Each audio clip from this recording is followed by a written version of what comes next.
Tekan kelas sampai habis, kaki kiri pakai hujung kaki ya. Okey. Tekan sampai habis.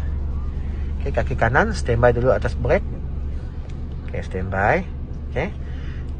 Masuk gear 1, tolak carry, naik atas. Okey. Turun handbrake, tarik, tekan, turun. Okey, tangan 93.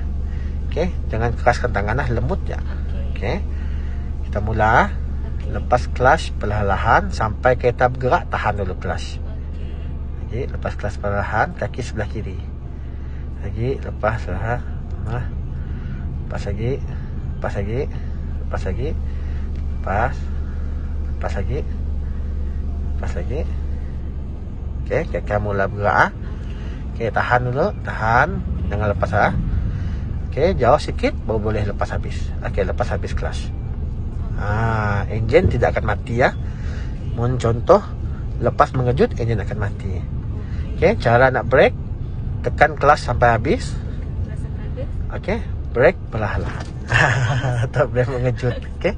Brake ya, tekan perlahan-lahan lah. Okey, lepas brake. Okey, kita mula gerak lagi. Lepas clutch perlahan sampai kita bergerak, tahan lah. Okey, bergerak, tahan clutch lah. Okey. Boleh lepas habis. Okey, bagi signal sebelah kiri. Pusing habis sebelah kiri. Pusing habis steering, pusing sampai habis. Okey, tengok depan. 1 2 steering. 1 2 singit. Okey. Bila singit pergi sebelah depan lah.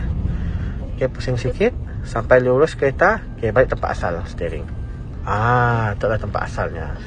Dia akan lurus. Boleh ha?